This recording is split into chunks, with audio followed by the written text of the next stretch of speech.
Hello and welcome to Investors Platform. Today's guest is a property developer who's delivered deals over £50 million and a property educator based in London and Manchester, Jerome Roith. How are you doing today, Jerome? Yeah, okay, Joe. Looking forward to sharing my experiences with you on this podcast and delighted to be one of your guests. Brilliant, yeah. So you have 30 years of experience within property. So I think it'd be really valuable to scale it back to basics for someone who's interested in property or has a bit of experience within residential side like myself, but has no experience on the development side. Yeah, that's the aim of the podcast is for me to be guided by you and to educate either newbies into property that don't really understand planning, gain, and property development, or people, like yourself, who have started the property journey in buy-to-lets or BRRs, different strategies than mine, to actually show them that the entry level isn't really a barrier. Yeah, I think the way you've done it as well, it's very creative, right? So the strategy that you implement, the planning game, it's not often talked about. You know, when you talk about development, it's normally you're buying the land and then you build on it, right? So some people like to call it niche, what we do. The reality is without people like us, nothing would get built in this country. Okay. So the people that get the planning permission are taking the biggest risk, but gaining the biggest reward without necessarily getting their hands dirty. When I say getting your hands dirty, that is building stuff out. It just gives you flexibility. You can refinance with a planning uplift. You can sell the site on with a planning uplift. You can raise development finance and build it out once you've got your planning uplift. Yeah. So just diving into a bit of context behind yourself and before you actually got into property, what was it that you actually did when you first started working, originally? So when I left school, I went to college, did a BTEC national diploma in catering and hotel management. Didn't know what I wanted to do. I got a job at the Goring Hotel opposite Buckingham Palace, 5-star, actually the world's first hotel that had all ensuite bathrooms, actually. Served the Queen Mother, which was a great honour. It's something that I've never forgotten. So Mrs. Thatcher, some of your audience might not have heard of her, some might have. Lady Thatcher, she's no longer with us, and a lot of dignitaries. I worked my way up, was there a couple of years, realised it wasn't for me. Got a job as a office junior at an estate agency in central London in the mid-90s, making the tea, doing the photocopying and being a courier and dropping keys off to agents and stuff like that. Wasn't really allowed to show any properties for at least a year. They then let me loose on buyers and sellers and stuff. And I realized that property was the career for me, but I didn't know where it would take me at that point. So, from my understanding, in 1997, you set up your own estate agency in London. Yeah, correct. So 97, I had about 2.5, 3 years experience being an estate agent. I had no experience in running a business, signing a lease on a ground floor shop front, managing a team of people and scaling a business. I had no idea. I was in my 20s. I had no mentor. I had no training. I just had to figure it out. That went quite well. I built a residential sales, lettings, and residential property management business. That was before Purple Bricks and Zoopla and online offerings, and everyone's an estate agent and every street's got 10 estate agents. It was well before that. So there was a bit of a window there. That was by luck, it wasn't by design. I built the business up to reasonable turnover and sold it in 2006. Was that always the plan with starting your own estate agency? Was that almost built to sell, or were originally when you started that estate agency, were you looking to kind of scale it up? I didn't really have a plan. I think yeah, that's a really good question. I just wanted to improve my life. You know, this thing about having targets and stuff and setting yourself aims and goals. I actually believe all that stuff happens organically and happens for a reason. Right, yeah, because I mean, you were probably around my age when you set up that estate agency in London. And that, to me, that sounds pretty ballsy. So have you always been like almost a go-getter, wanting to, improve, get into property, or not?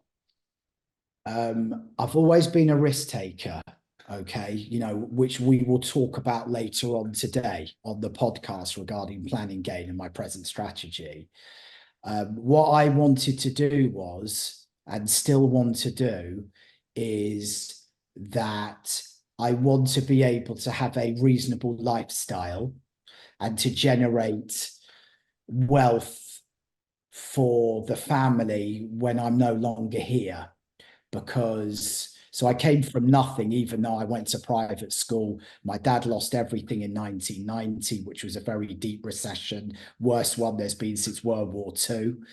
We lost our family home. So my parents had nothing to give me. There was nothing coming. There was no one coming to save me. Okay. Right. And that's always been the driving force and still is today about the hunger. I believe that you can develop hunger at a young age. I don't think we're all born hungry. When I say starving hungry, I'm talking about willing to push yourself to the limits to be a success in life. Right. This is something that I love talking about. It's a great topic to talk about. And do you think that, if you're given money to start with, then you're going to have a reduced hunger? Or do you think it's instilled within you as you develop over time? Or how do you think that you get that hunger and motivation? So I'm now starting to see the hunger being a parent. So we've got 4 kids between us, myself and my wife, right? So my youngest is 16 and she's just started a 45-hour-a-week gig, okay, at 16, working at a hair salon in central London for a well-known stylist, okay? Now, complete respect to her. It's because we've instilled in these kids that we're not coming to save you. And they have to figure it out. And there's only one way to figure this out, Joe, and that's by rolling up your sleeves and grinding and getting down to it. Yeah, love that. So, sold the estate agency 2006, just before the credit crunch. What happened then? What did you go from? Where did you go from there? So in 06 and 07 was the all-time high. You speak to people around at that point, it will never be like that again. We're talking values, funding, liquidity, debt, record prices, fueled by lending, easy to get money. Interest rates were similar to what they are now. And I was offered a role as a consultant in the city in London for a firm of chartered surveyors, been around for 100 years. Everyone was RICS, which is a member of the Chartered Royal Institute of Chartered Surveyors. Kind of felt out of my depth intellectually, which is something that I still feel today, believe it or not, in most places I go to. Yeah. That's interesting. And because it was the all-time high and the peak, the money that people were on, I don't believe people are on that sort of money now, and it's 18 years later. Okay. Wow. Company credit card, mobile phone, expense account, ridiculous basic salary, incentivized. I already had one child at that point. My daughter was born in 2008, and that's when life took a different path. within a weekend, some major American banks had gone bust. Lehman Brothers, Bear Stearns. There was a run on the Northern Rock Building Society here. The government had to step in and provide liquidity into the market to stop everything collapsing. I got made redundant. I had a second child. Nellie, my youngest, was a baby in 2008. I was married to my first wife. And overnight, apart from a couple of months redundancy and a bit of savings in the bank, I had nothing. And I was 35. Still had a bit of cash left over from selling the estate agency, but wasn't very liquid at all. And you couldn't borrow money because it was 2008, and that went on for a couple of years. I had a couple of friends that had a bit of money, and I'd identified studio apartments and one-bedroom flats in outer London. For people who know London, we're talking Manor House, Finsbury Park, Holloway, areas you may or may not be familiar with, you know, zone 3, zone 4, zone 5 on the tube map. I got them to come in on a couple of deals. They were doer-uppers, okay, flipped them on, got a builder to put in new kitchens and bathrooms. So I don't build. Personally, I don't have any construction skill. And it's important for people that are listening to you that you don't need to know everything to get into property. Okay. A lot of people from construction go into property because they know how to do a house up. A lot of builders become developers. A lot of main contractors are now very big developers. That's the path. I don't have those skills. Made a reasonable amount of money, probably working off 10% margins just to keep myself afloat. And that went on reasonably successfully for 4 years. It's interesting because it's almost similar to the times we're coming into now, where, you know, there's a economic decline, and so did you find after 2008 that there was opportunity as well as, because there's a lot of scarcity, but normally with that there's opportunity. So I believe setting up this cottage industry, buying individual flats in 2008 was the best time to do it because everyone was frightened. And a lot of people have woken up yesterday morning frightened about the election. I know that we're going to talk about that later. Yes. Yeah, so I think this is a really good time, because when I actually originally asked you, like we said earlier, the election wasn't actually announced, so it's quite a good time for talking about all things planning as well, you know. So in 2000 and after 2011, were you able to then get lending from banks again? So it had started to become easier. You had to have a track record. You had to have a perfect credit rating. Money was more expensive. Banks were very fearful, but it just started to change probably 2011, 2012 in Southeast England. Everything takes longer the further north you go.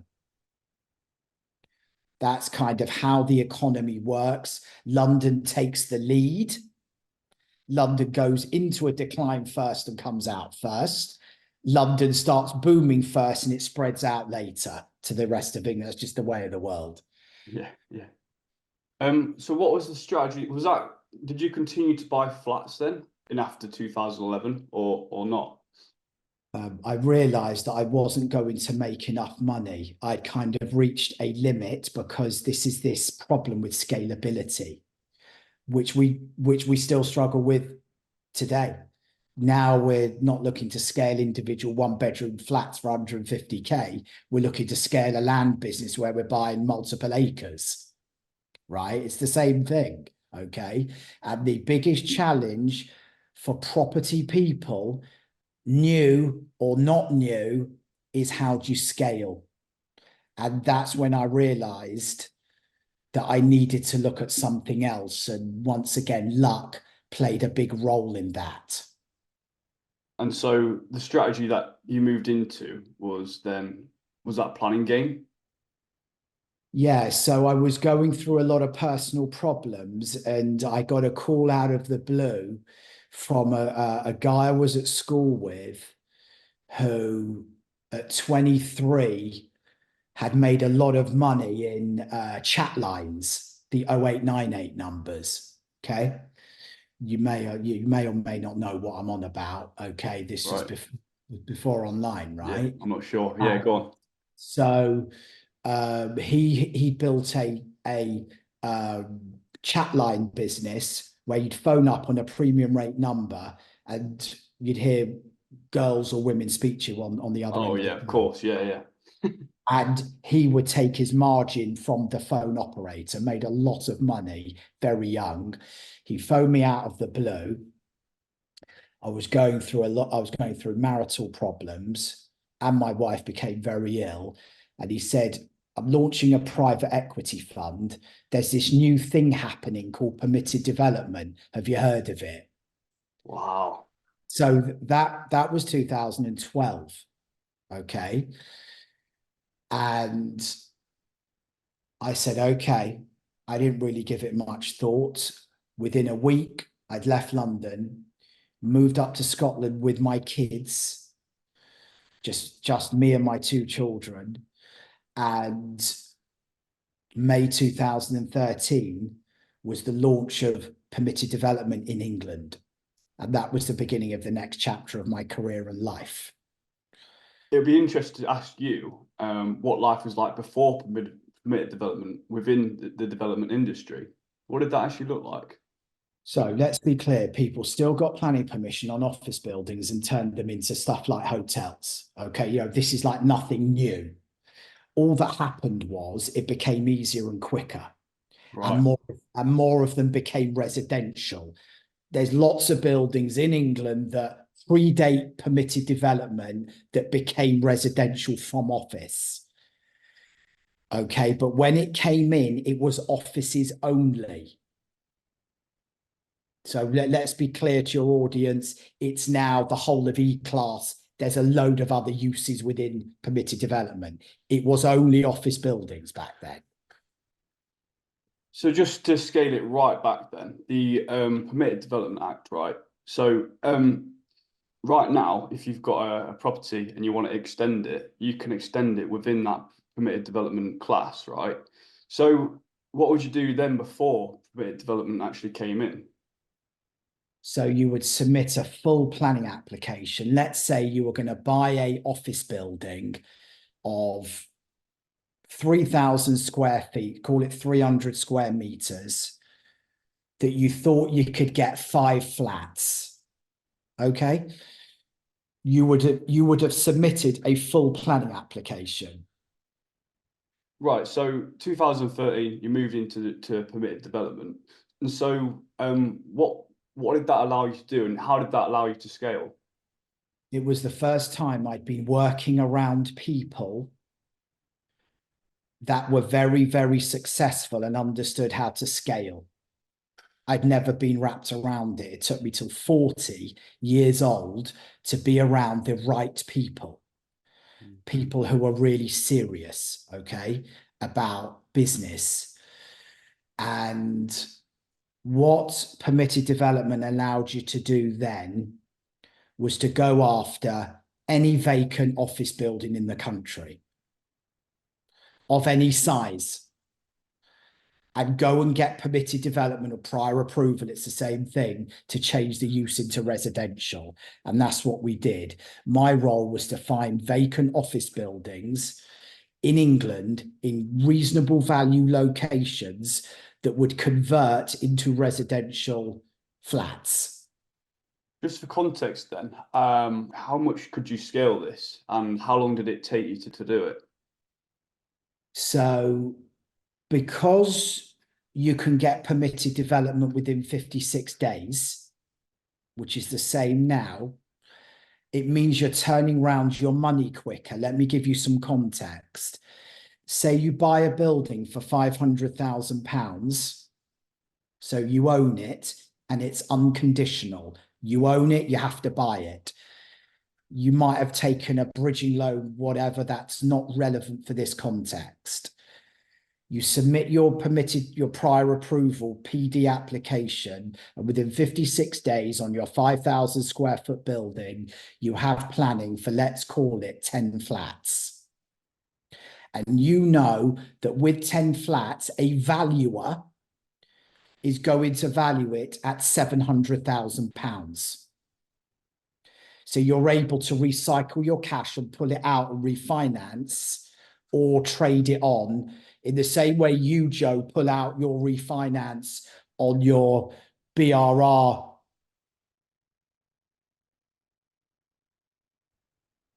Sorry, Jerome, cut out there. Yeah, sorry, you're saying the same way as I would refinance in my BRR deals, right? It's the same concept, you know. And so did you have any business partners here, or did you kind of just figure this out as you went along, being around the right people that were doing this? And was there network meetings, or how did it work in terms of actually getting started? So my mate ran the private equity fund. There was money available from a couple of ultra high net worth investors that said, just go and get as many of these buildings as you can. And we set a team up, PA, me finding deals, my mate managing the process. And we stumbled across a business model which had never been done before, which was getting permitted development on these office buildings and then finding an exit, which was a housing association / social landlord. Because the traditional housing association model is new build. They buy land. They buy parcels of land in larger developments and build 50 houses. That was the model. We think that we changed that model. How long did you continue this model? How long did, because you're not doing this strategy now, right? A couple of years, did quite well out of it. Let's be clear, when you de-risk a deal, so de-risking is when you identify your exit and your planning strategy before you're taking risk.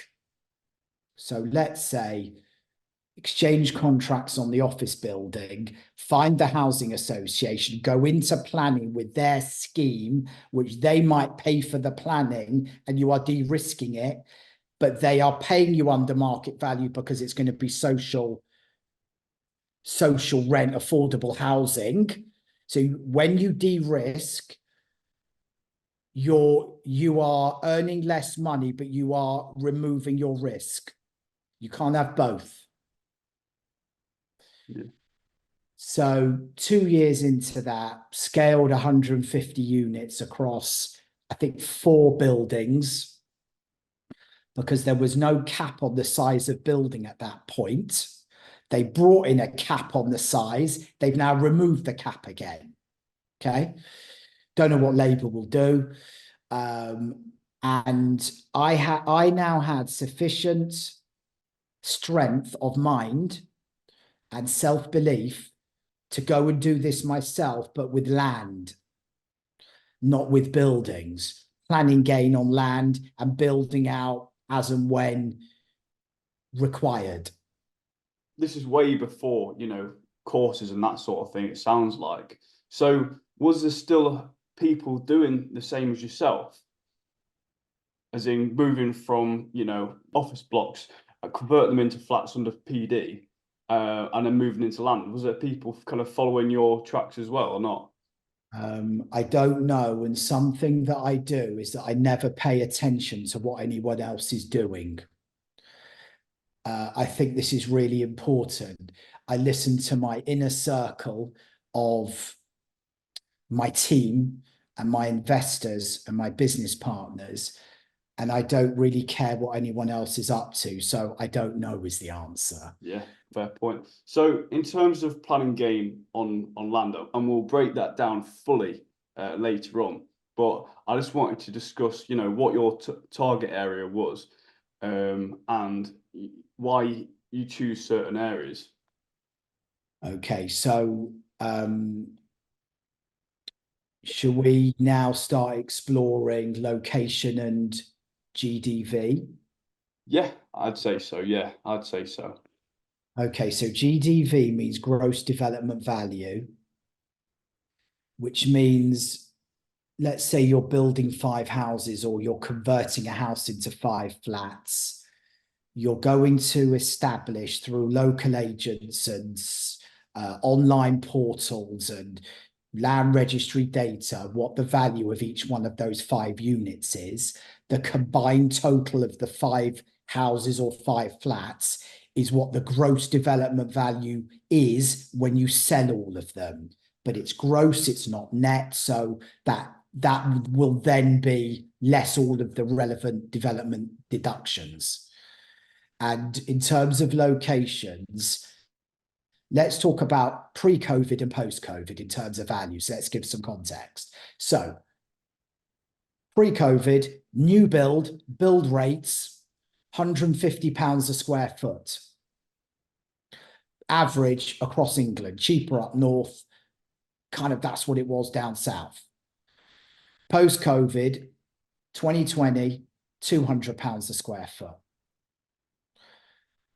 Even up here in northwest England, probably 230, 240 a foot, southeast England. So what that has meant is the locations that you're targeting as a developer, even an investor that's buying buy-to-lets, I believe that the locations we now have to target have to be a higher value than they were when it was £150 a square foot. Where are these areas then, and which? Because you say that you're nationwide, but don't choose certain areas. So, because I'm a Londoner, even though I live up north, I know the values in southeast England quite well. I just always have done. And we like targeting the home counties, which are areas like Essex, Surrey, Kent, Oxfordshire, Hertfordshire. So nothing in London. We don't buy in London. We can't compete in London. There is money to be made outside of London. Let's be clear. It's not just a one-trick pony, the property market, right? There's plenty of places to make money. We go for those locations that are 45 minutes to an hour out by train into London. I think that leads quite nicely onto the current market and the obviously quite lucky to speak to yourself just after the change of government. So, what are your thoughts initially on the election? So you were at our Prop Dev launch summit 3 weeks ago in central London, where, as you heard for yourself, Labour have a new national planning policy framework ready to publish. The NPPF is the guideline for local authorities in England regarding what should get planning and how they should do it. So you and I heard that. It's the first time I'd heard that was on that day, by the way. Okay. So what do I believe is going to happen? We all hope and pray that they stick to their word. So there are 3 key points that we are hoping take place. Number 1, they publish this new document, they change planning policy, and it becomes easier to get planning permission and quicker because they resource councils' planning departments more. There's just not enough people handling planning applications. People don't talk about that. There are no resources in councils. Everyone left to earn more money in private sector. Number 2, there's this thing they're talking about called grey belt, not green belt, where they believe the answer to the housing shortage is to release up large swathes of green belt that doesn't have important landscape or natural values for wildlife and stuff like that. And they're going to call it grey belt. Number 3, We believe they're going to exert more pressure on councils to deliver housing and not hide behind politics. So obviously, with a lot of people worried and that sort of thing, there's going to be upsides and there's going to be downsides. So can you see any opportunities or challenges within the next few years? So yesterday, because there's no time like the present, I got on the phone to landowners that I'm engaging with who are not really sure what to do. And I picked the phone up to 3 of them yesterday morning, straight off the bat, right? And I said to them, hey, this is the time. Okay. This is now your time. We're confident. We've got this inside information. There's a new MPPF. We believe this is going to happen. We use the best people. We think we can now get planning on your site. So those conversations are already taking place yesterday, right? Because basically, people, you need to go all in on whatever you're doing. If you want to change your life, it's not going to make you happy earning loads of money on each deal, because you'll still have the same problems.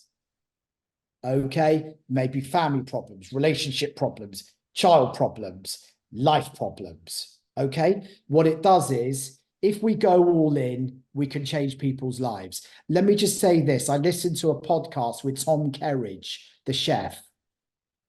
So my son works at his restaurant in London, okay?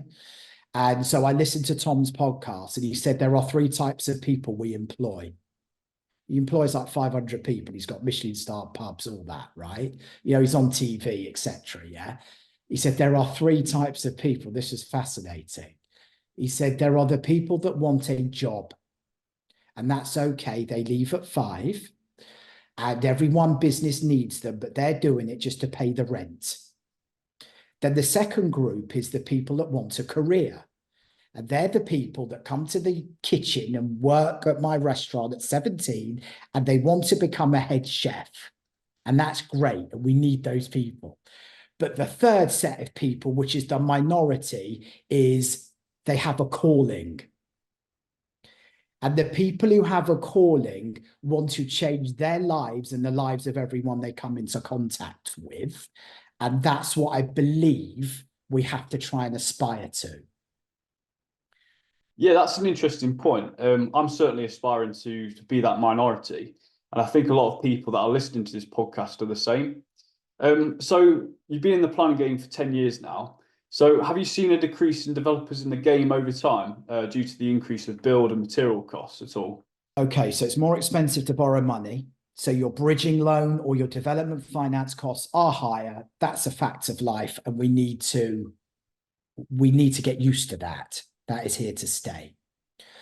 I believe people have left the industry,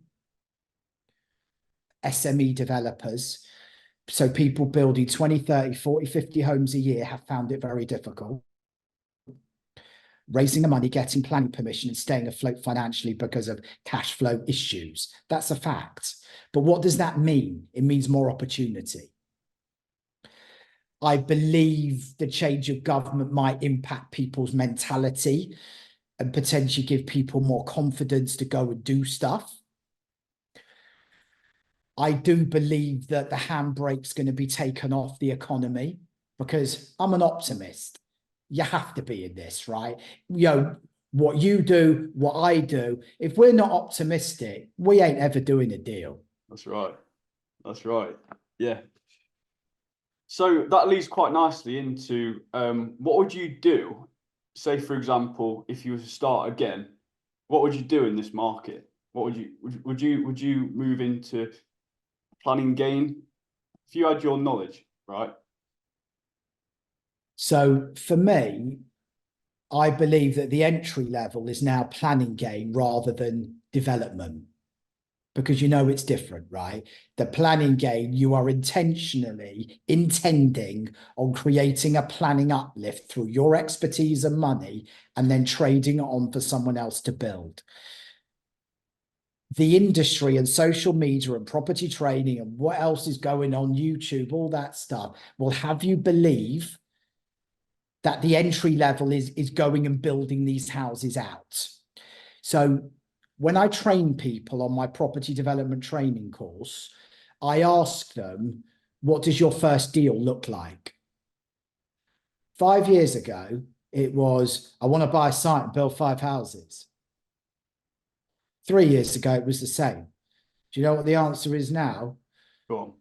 I want to find a site that hasn't got planning and get planning permission and either sell it on or build it out. Interesting. The dialogue has changed. It's interesting. And so with this, like, it's a cash flow strategy, right? A quite substantial cash flow strategy. Would you park your money in any assets on the back of that? So what are you talking about where we put our money Yes, after a successful deal? that's right. Yeah. So I'm not a fan of buy-to-lets. I haven't got time. Okay. When you speak to the really big players in property, not all of them, but the real old operators who are my business partners in their 70s, right? None of them have got a penny in residential. It's interesting. Okay. Yeah. Because they can't be bothered. Yeah. All right. Because it's too much stress and there's not enough in it. So what we do, what they do, it's land, it's commercial, it's hotels, it's investments, it could be art, it could be jewelry. There is a lot of stuff out there that you can park your money into.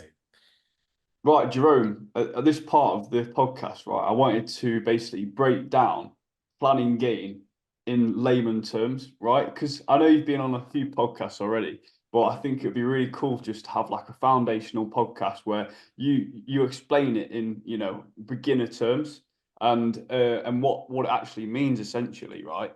So what is planning gain? So the literal meaning of planning gain is taking an asset, so a property asset could be a building or a piece of land that doesn't have planning permission, getting planning permission, let's call it residential planning permission, because that's what I do. I only do residential. Gaining the planning permission, which creates an uplift in the value of the asset on the day you get planning. And so you have to have contracts in place for this, right? Use the term a lot, leveraging a contract. And can you just explain what you mean behind leveraging a contract? Okay, so we're in the business of pieces of paper. We're not in the business of property development. That's the genre we're in. I get it. I want to keep this quite simplified. All this is about is having a piece of paper. So let's talk about the contract. So the contract is a legally binding agreement in the name of your company that gives you control over an asset. When you're buying your stuff in Grantham or Lincoln, you have a contract in your name or your company name, however you're doing it, which gives you legal control over the asset, okay? It's the same principle in land. So when I talk about leveraging a contract, I want to get a piece of paper in my name that gives me control over someone else's asset. So that's step one. Once I have that, I'm in control for a period of time. So there are different types of contracts. When we're buying our own house to live in, or we're buying a buy-to-let property, you are using an unconditional contract. It's what you're getting a mortgage on. We use different types of contracts, so we're going to leverage them, and I'm going to give you an example. That's okay. Yeah. So we're going to call it a option agreement. People might be familiar with that term. What it is it gives you an option to either buy the site or not, subject to gaining planning permission typically. It's subject to planning. So I'm going to speak to Mr. and Mrs. Landowner today, and I'm going to agree an option for 2 years on a piece of land that measures 1 acre in size. To give people context, an adult football pitch is just over 1 acre. Okay, so we deal in acres. That's how we roll with this. Okay, so it's 1 acre. Mr. and Mrs. Smith, they want £500,000, but they won't get it until we get planning permission. So really, the site's worth nothing until it gets planning. It's a field. Okay, it was probably worth 50k because it's just a field. What we've said to Mr. and Mrs. Smith is, who might have cash flow problems because a lot of these landowners and asset owners are asset rich and cash poor. Not everyone has money, but they own stuff because it might be generational, inherited, all that stuff, as most stuff is. Most assets are inherited in this country or owned by the big aristocracy of blue-blooded landowners, because I see it all the time, who will never sell. Yeah. So I'm saying to them, I'd like the option. So this is the contract. It's called an option agreement. I'd like it for 2 years, please. And what I'm willing to give you is a £5,000 non-refundable deposit. When we sign the option, you can have that released to you. That's my skin in the game, my hurt money. And actually, I'll tell you what else I'm going to do for you. I'm going to pay your legal bill up to £5,000. So you're going to have 10k from me because I've got that. I think if you haven't got £10,000, I think it's very difficult to get started. I don't believe no money down is a thing, which everyone's teaching people is a thing. Right, buying houses for £1. Yeah. Yeah, correct. I don't really understand it, and I've met plenty of people that have been trained to do that don't understand it either. Okay, so in my hand, I now have a 2-year legal agreement. Agreed? Yeah. Which says it's in my company name. I'm in control for 2 years, and all I've got to do is get planning permission for this residential scheme of, let's call it 12 houses on 1 acre of land with a buy price of £500,000. So far, it's cost me £10,000 in a deposit and the landowner's legal bill, right? So I'm on the hook for 10k. That's been spent. Now I need to get planning permission. Remember, I've got the option agreement. I'm in control. They can't sell it. They can't get planning on it. They can't do anything with it. No one could go behind my back. So what I've worked out to get planning permission for 12 houses is going to cost me £50,000. No different from a 25% deposit on a buy-to-let on a buy price of £200,000. Yeah. Okay. Fair enough. So how am I going to raise the £50,000, and how do I still raise it today? I pick the phone up to my investors. I realize this is a not how to raise money from investor podcast. We'll definitely move into that later on if that's all right with you. Yeah, for sure. I pick the phone up to my people and say, the site is secured. It's cost us 10k up to this point, and I now need another 50. No problem. Because what they're doing is, these investors, they're buying into you. It's not the deal.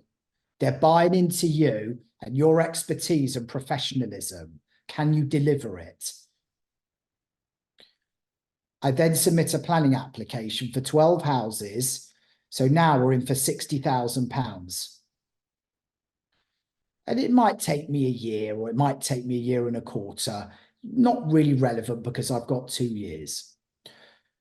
And what it says in this option agreement, which I'm now starting to leverage this contract, within 1 month of getting planning permission, you have to buy the site and give me my £500,000. But we know something they don't. Firstly, the landowner hasn't got the money to get planning.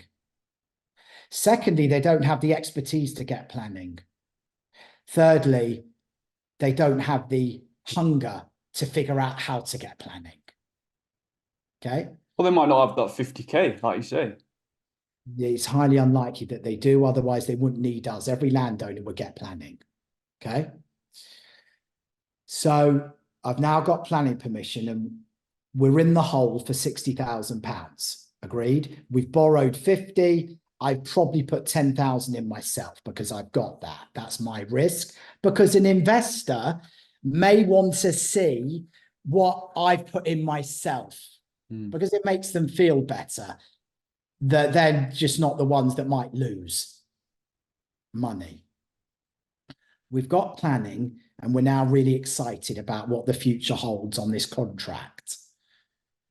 We know because we've done our maths and our GDV and we've got feelers out in the market that this site is worth £750,000 with planning permission for 12 houses. It's cost us 60 on paper. In reality, that's what we've paid the planning team, the lawyer, whatever. So, and this is where the magic happens. This is called a subsale or trading. It's not a flip. This is not, I don't believe it's a flip. We don't own it at this point. On the day we have to buy it, we're already into contract with the local developer builder for £750,000. We're going to use the £500,000 of that and give that to the landowner solicitor to buy the land. But we don't actually own it. We're never the legal owner, so there's no stamp duty. I hope everyone's following me here. Right? Yeah. No, it's just really clear. Yeah, it's brilliant. On that day, the 500K is gone. The landowner's happy. At no point does he know what we're trying to do. The developer doesn't know we've paid 500 or are paying 500. We haven't paid it really. It's not our money. We're left with £250,000 in the solicitor's bank account, our lawyer. The landowner's happy. He's got his 500K. He can walk off into the sunset, okay? It's cost us £60,000, so we're left with £190,000. Now, the investor's going to want either a percentage of the profit or an interest rate on the money. That's up to your negotiation. Do you play hardball? I believe playing hardball with people at the beginning will set you up for the rest of your life because too many people fold when they're young. It's fear. How do you mean by playing hardball then? So, what do you think the investor wants? He wants his interest and his money back. They want as much as possible. They want to screw me to the floor, even now. I'm in negotiations with some investors at the moment, right? 25% interest rate, 20% return, share of the profit, all sorts, like really serious stuff, right? Okay, but and that it's no different. Even if you're borrowing 25K, it's no different. They all want to squeeze you. So play hardball, even in your 20s. It's difficult, okay? It's fear. You're worried about losing the deal, stand your ground. I believe people respect people more when they stand their ground. I really do. And that's from my experience. So let's say that £190,000 really is 150, okay? Because the investor's given you 50 and you're giving him another 40 because they've negotiated a great deal for themselves. They've only tied their money up for just over a year. They're doing really well. They've almost doubled, right? So we've made £150,000. We've leveraged the contract. We don't own it. That's our profit. It's our gross profit. On one of your videos, what attracted me to you to come on this and to get you along to the summit was because you went into tax. Let's not go into that now. It's a whole different. Yeah. Okay, so yeah, that's it. And so, yeah, thank you for that, by the way. But the 750 figure in this example, right? It's pretty ballsy. It could fail, right? So how could you be so sure with that GDV? How do you calculate that GDV? Okay, so firstly, we have to have our own appraisal, development appraisal. So a Excel, no, I don't use software. I have an Excel, which I plug in all the data, purchase price, GDV, costs in the normal way. What I do is I will reverse engineer the deal. Before we've exchanged the option agreement or the contract, I already know what a developer will pay, because my GDV data is accurate because I have built relationships with local agents. Because all these local agents or estate agents they want the resales, they want the development or to sell it for you. You know, so how much are things selling for? I go onto LandReg, I go onto Rightmove, I do all that stuff to arrive at the GDV, and I'm quite conservative with it.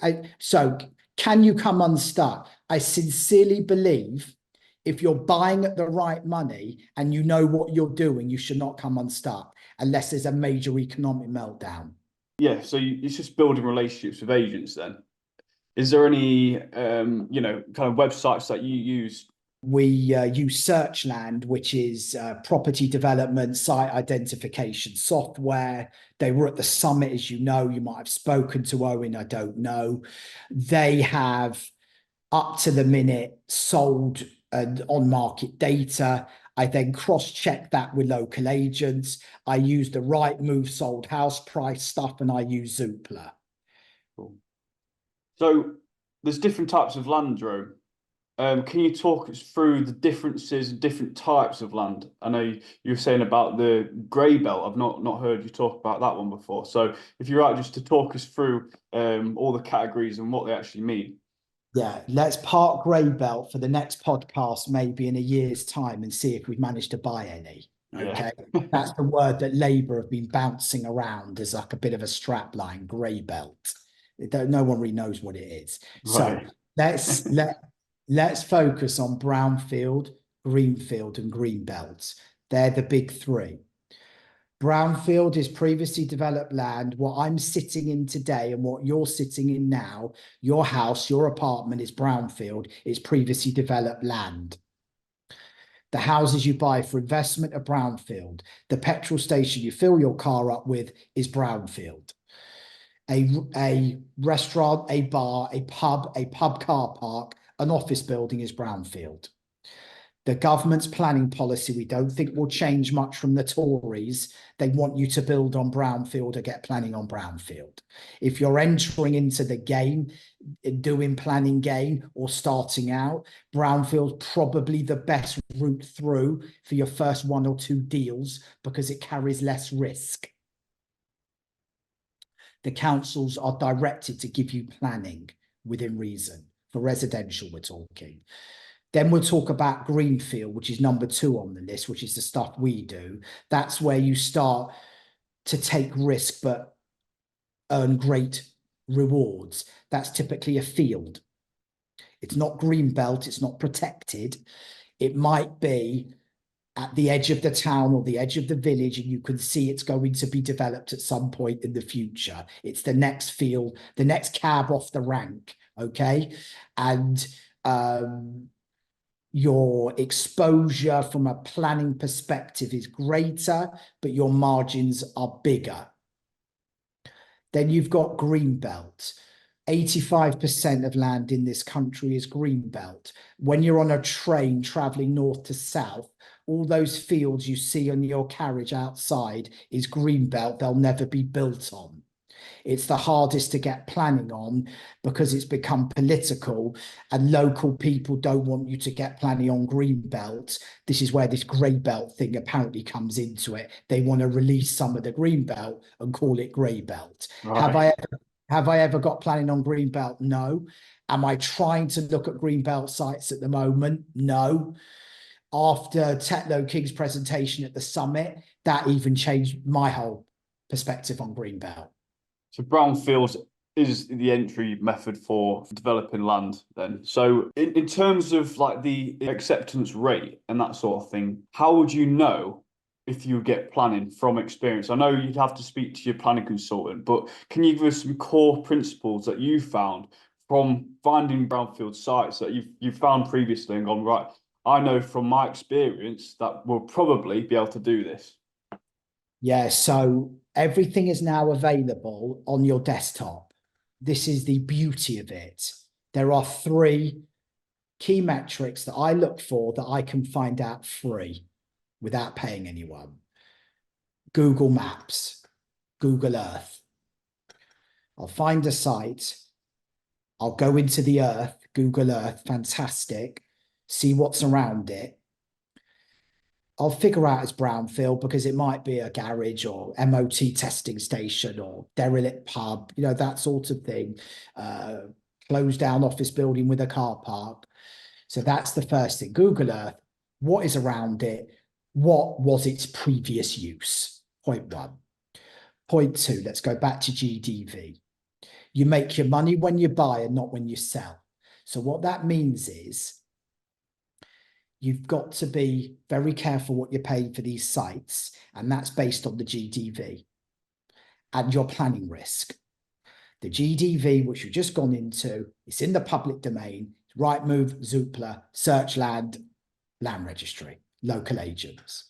Number 3, what I've got to look for, which is normally quite straightforward on brownfield, what is the access and the local infrastructure like? When I say local infrastructure, I'm talking about, is there a station nearby? Is there shopping amenities? Are there bus stops? Because people want to be near infrastructure. Those are the 3 things. And you could do that in 15 minutes. The rate of acceptance, right? So you found a site, they fit all that criteria. Is it still a guessing game until you get your planning consultant on side? And is that where your power team comes into effect? So it's taken a long time to build the right power team. Your network is your net worth. I'm a great believer in it's not what you know, it's who you know. I stand by that. You don't have to be the cleverest person in the room. You've just got to know who to speak to. Literally, okay? Yeah. So at that point, when I've done my Google Earth and is there a train station and my GDV and Google Maps and such like, and what was the use of the building, I'm then going to speak to the planning consultant. And I'm building relationships with these people over a long period of time that enable me to pick the phone up to them or send them a picture of the site and a land registry plan. And they will tell me within a couple of days, will we get planning permission? Yeah, so I met your planning consultant from Tetlow King at the summit.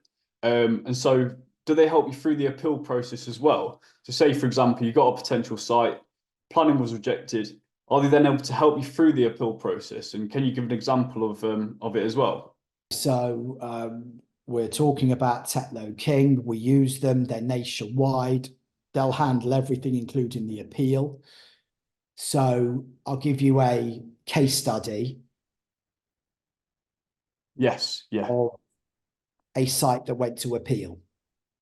So what we're doing now is we're pulling together everything we've discussed in this example.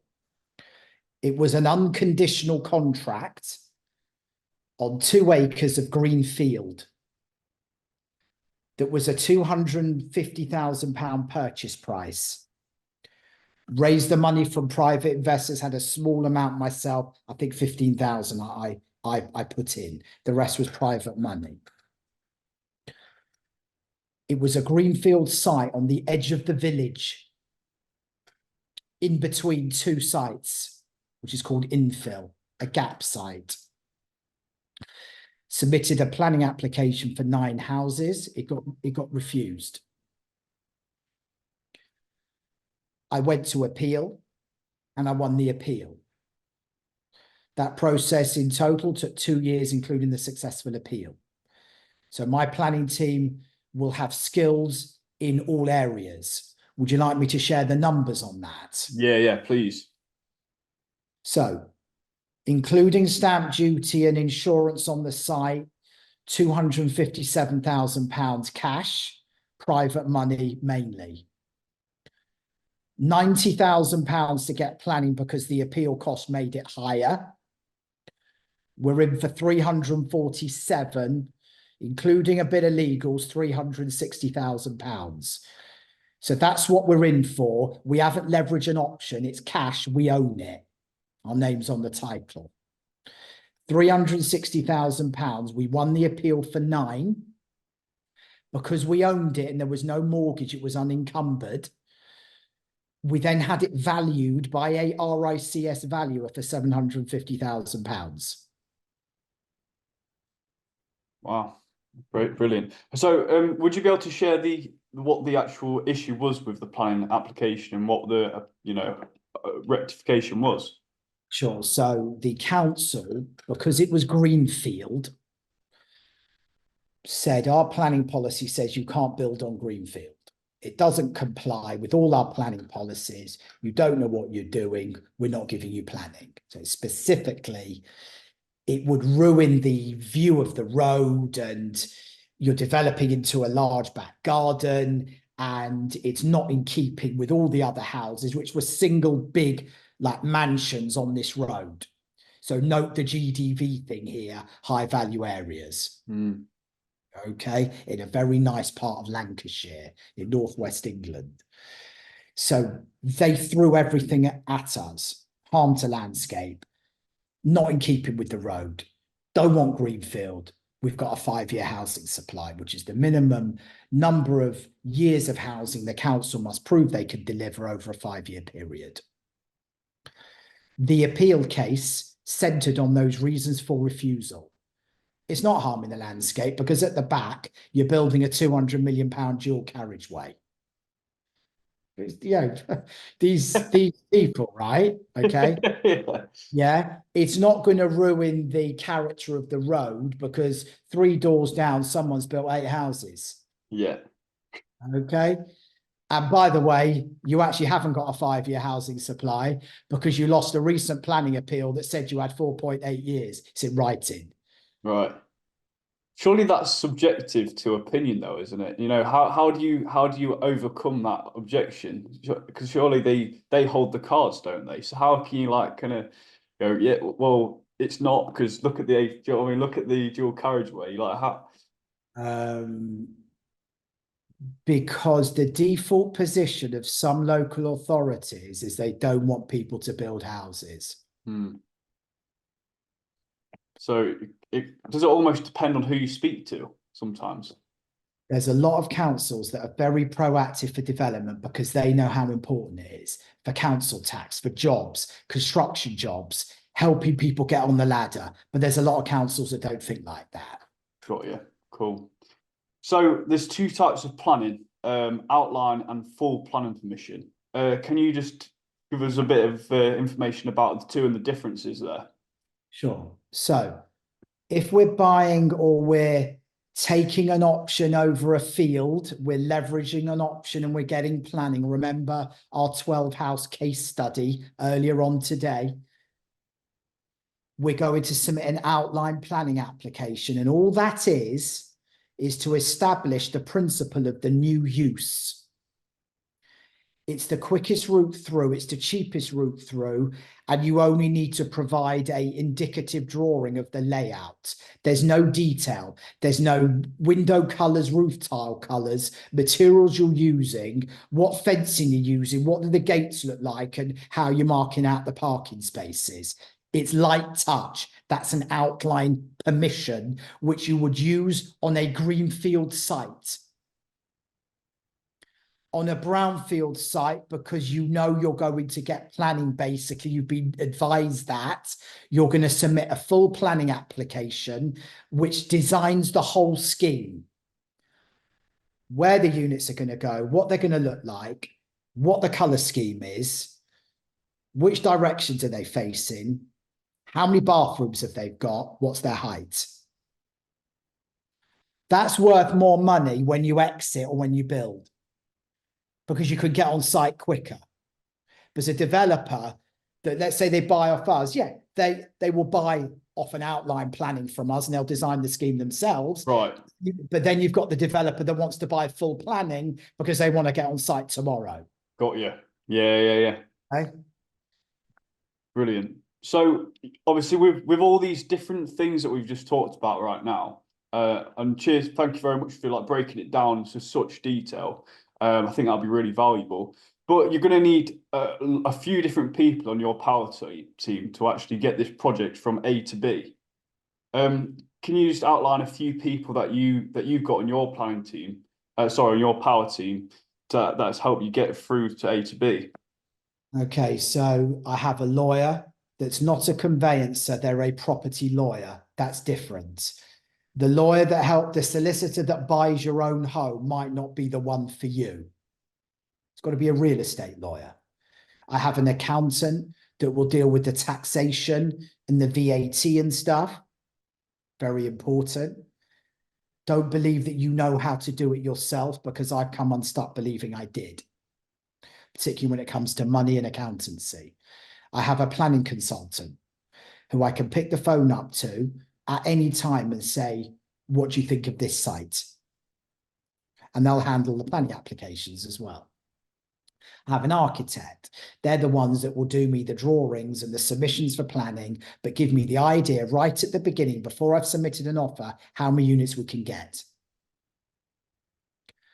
Then beyond that, I have business partners. They're in the power team. Okay, experienced people that know more than me. Yeah. And so with that as well, you said you have business partners. Do you also have JV partners as well, with in terms of the finance and the deal side of things?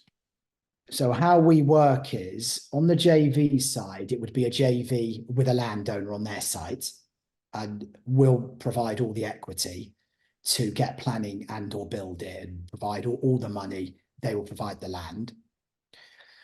On the investment side of it, it's our model is we will go and raise investment and they will get a return on that investment. How have you found your investors before, and how have you raised your credibility for that investor finance? So I think we're now into the realms of reputation, which we've touched upon before, you and I. It takes years to build your reputation and it takes 5 minutes to blow it. Mm. So these investors are coming to you. Obviously, the numbers have to work. We have a reputation which we believe is quite good, because we believe in not burning any bridges. But what one learns as one gets older is, if it doesn't feel right, don't do it. Mm. And that even includes if someone's waving money at you to put into a deal, but you're not quite sure about them as a character, don't do it. Got you. That's more important than the money. Yeah, I think we've spoke about this before. I've asked you advice on building a brand for the long term, right? So I'm not interested in quick cash. I want that, long term brand and reputation of being a good person, a good character, good trustworthy person. And I think that does help out, doesn't it, long term? If you're that character, you follow through on what you say, you're there on time, that sort of thing. So one of my business partners is 73 years old. He's been in the business for 50 years. No joke. Okay. No one's got a bad word to say about him. I've been doing business with him for 20 years. He's still the same bloke. And that, he's not into socials. He's too old for that. But Yeah. he has built a personal brand. Right. Yeah. Yeah. In that old school, traditional way. Got you. Just through networking and just being that person, a go-to person sort of thing. Yeah, so when I say to him, I need 30,000 pounds over the next 4 weeks because we've got these bills to pay, it's paid. Yeah. When I call him on a Saturday morning at 10:30, like I did last week, and he's got his personal trainer around to his house, and his wife answers the phone. She says, "Hi, how's it going? I'll get him to call you back." He calls me back. It's Yeah. that stuff. Yeah. Yeah. It's that simple, right? So my question as well to you is, before social media, how was business done on scale in terms of finding investor finance? So you've been doing this for a long time now, and you've been doing it before social media was popular. You know, you've been going out and finding these investors. So how did that work? Was it just on a less of a scale than it is today? It was harder and it was easier. Right. No one hassled you after 6 o'clock at night, or they phoned you at home. Yeah. Okay. Yeah. Yeah.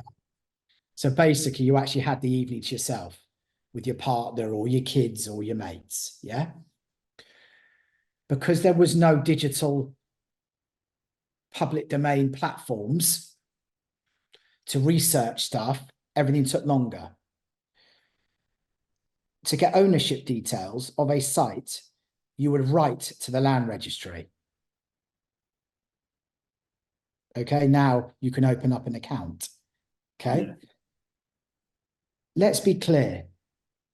Until property training and social media came along, there wasn't that many people in property. Mm. This is like a real something I think about a lot. This is what I was touching on earlier. Yeah. It's mind blowing. I don't know whether they're all doing deals. I don't know whether they're earning money. I've no idea. I don't really care, right? Right.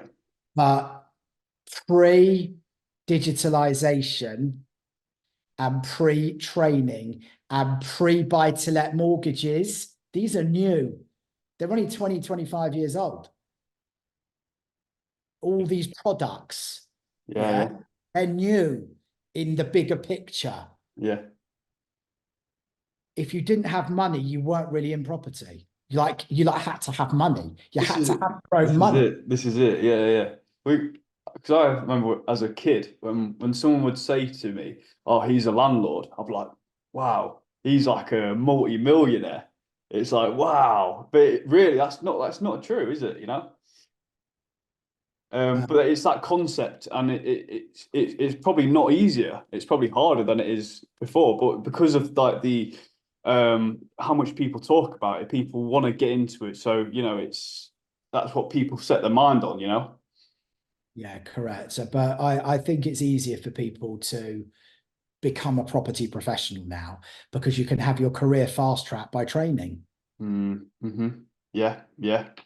So long-term thinking. So have you always had that long-term thinking? Have you always kind of thought in decades rather than months, or how has it changed over the years? Or Now that I've got older, I'm thinking one day at a time. mm, Like literally today, I won't do much work. We've done this. Tomorrow I'm going to London. I'm in London till Tuesday evening. I've got work lined up. Have I got a plan? No, I haven't. I because I don't believe I'll ever get to the promised land because I don't know what it is. I don't know what it looks like. I don't know what that road looks like. I want to take it as deep as I can. You know, like in football or tennis and whoever you're into sport, they have this expression, take it as deep as you can, right? Before conceding, before you lose, before you win. And that's all I'm trying to do. You know, I'd like to get I I think the stuff we're working on now, my next site might be 60 or 70 units mm, to get playing. I've never done that before. It's exciting, right? Because it's been 10, it's been fives, it's been tens, it's been 20s. yeah, Now, yeah, you know what? Let's do a 70, right? yeah, yeah, yeah. So it's that stuff, really. There is no plan. But thinking big and starting small, would that be good advice that you give? Now, I'm not convinced about that. I'm No? not. I think it's about the individual. If you've got the right power team and you've got self-belief and you've got the right people you can speak to, it's the same skill to get planning for 50 houses as it is 5. It's the same thing, just costs a bit more. And then, So yeah. and then the investor finance, you don't have to, you know, it's not you, it's not your money essentially, is it? It's just that knowledge that you need to build over time. Yeah, but also people need to realize this. So your younger audience, which they might be for your platform, this takes time. God, this takes decades. No one earns the right overnight to dine at the top table. You just got to be willing to tough it out. You need to be patient. Yeah, enjoy the process. There's going to be people on the back of this podcast who want to learn a bit more about the planning game in more depth, more detail. You offer a 2-day course, Prop Dev Intensive. Who is that course suitable for? So the 2-day Prop Dev Intensive is one-to-one or with your business partner, with me personally, not a stand-in teacher. Okay. It's the 10 core principles of property development, going from mindset all the way through to construction and marketing, dealing with how to get planning, how to analyze a site, how to raise the money, how to appraise, understanding the nuts and bolts of it and become a conductor of your orchestra. That's in London or Manchester. What I include after the 2 days is key. You get 6 months mentoring with me, or 12 months, depending on what the arrangement is, on a weekly and or monthly basis, which you use to be held accountable by me. I will create a business plan for you for a year, which I will help you implement depending on which training course you go on, either intensive or elite. You get all the learning resources. You get guest speakers from industry leaders who will come and talk to you during the training in the training room with me and you, from banking, planning, architecture, and property technology software, and probably loads of others that I will get hold of to enhance your experience. It's aimed at people like this. You need to have a bit of property experience to come on this. I turn people down that message me, come on a discovery call and say, I want to be like you. And very simply, it's go and get a bit more experience and then talk to me, because I can't train someone that has no knowledge of anything. It's not right. I'm not there to take people's money. So you've probably got a couple of buy-to-lets, done a bit of rent to rent and realised you can't scale it because the Airbnb clampdowns and the service accommodation clampdowns and the licensing clampdowns. You've got 2 or 3 HMOs and you've realised it's not scalable. And you've actually come to the conclusion that the real money is in planning and development. That's who it's aimed at. So we have an expression up north: you need to have a bit of wool on your back. You also have a Q4 summit approaching as well. I went to the first one a few weeks ago and I found it really insightful. So you had your legal, finance and planning teams and they all gave keynote speeches. So what does the Q4 summit look like? You're at the launch of it. It's something I've wanted to do for years. And what it is a gathering in an intimate central London location during the day of industry leading heavy hitters, and the mixed with people who have got a bit of property experience, but have got the mindset to want to get into what we do. This will become a regular quarterly event in central London, and it will evolve over a period of time. I want it to become the go-to land and development event in England. How do people get on that summit? Because it's invite only, right? Yeah, it's invite only for the summit. So to get involved with the training or the summit, you contact me via my socials. The handle on Instagram and Facebook is Property Planning Game. I have a page on LinkedIn in my own name, Jerome Roith, and Property Planning Game. I have a website, propertyplanninggame.co.uk, where you can book a discovery call with me to discuss the training, or just slide me a DM on Instagram and one of us will get back to you.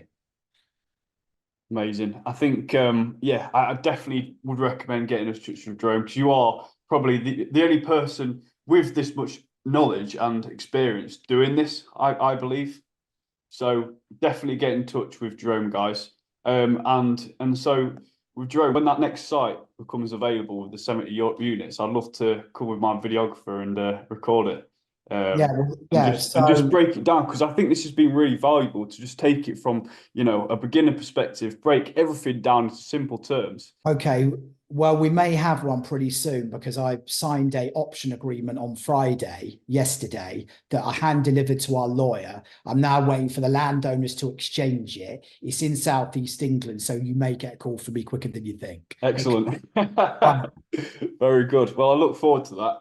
And thank you very much for your time today, Jerome. It's been a long time coming, and I hope everyone's got a lot of value from this podcast. Thanks, Joe. Take care. Have a great weekend.